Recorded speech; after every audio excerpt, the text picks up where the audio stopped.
Ever feel like you're drowning in work? Yeah. Deadlines are piling up and projects are just never ending, and then suddenly you lose all your confidence. Yeah.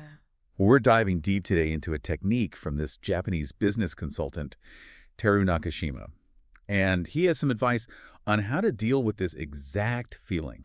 So how to find some calm and get your self-assurance back. It's amazing how much what's going on around us can mess with how we feel about ourselves. Like you think you're confident, but then all this pressure at work just hits you. Absolutely.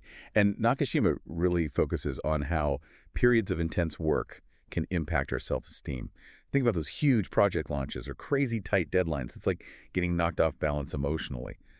But what is actually happening in our brains when that happens? Well, basically, when we're stressed, our brains kind of get stuck in this like negativity loop. It's Mhm. like the parts of our brain that are usually good at logical thinking and like keeping our emotions in check, they just get flooded. Right. And that's when we start to zero in on like the worst case scenarios. Mm. And that's where the doubts come in. We start questioning our abilities, even if we're normally pretty confident people. So it's like our brains get hijacked by all this stress, and then even though we know we can handle it, we just can't seem to see clearly. Exactly. It's a real physical response to what's happening around us. And just recognizing that can be a huge first step to regaining control. Now, Nakashima suggests a pretty proactive approach to sort of fight back against this negative spiral.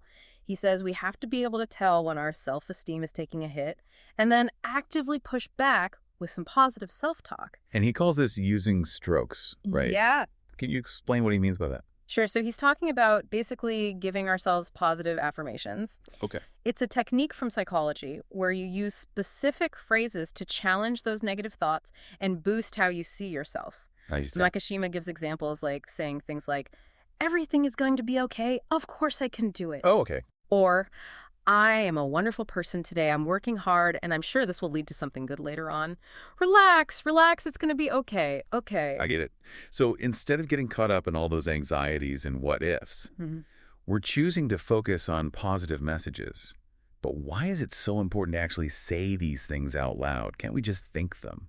Well, there's a power in actually hearing yourself say these things. It's like it makes them real, you're really engaging with that positive message. Okay. And also, when you hear yourself say them, it's much better at breaking that pattern of negative thinking. Yeah, It's like hitting the reset button in your brain. I can see that. But it seems so simple, right? Just saying a few positive phrases. Yeah. But you're saying there's like a deeper psychological thing happening here. Oh, definitely. It's all about training your brain to focus on the good stuff, to build up that resistance to stress. It's like exercising a muscle. The more you practice positive self-talk, the stronger that mental muscle gets.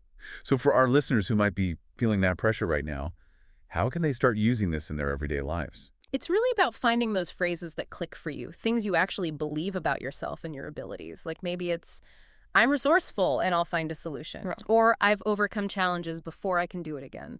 The important thing is to repeat these phrases over and over, especially when things get stressful.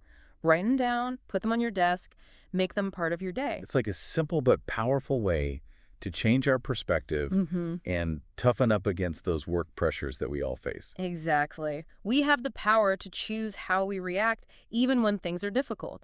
We can choose to focus on our strengths and what we're good at, and that can make a huge difference in how we deal with stress and keep our confidence up. So when things get hectic, remember to be your own cheerleader and use positive self-talk to stay on track. That's some great advice. And there you have it, folks, another deep dive into a topic we can all relate to. Until next time, take care.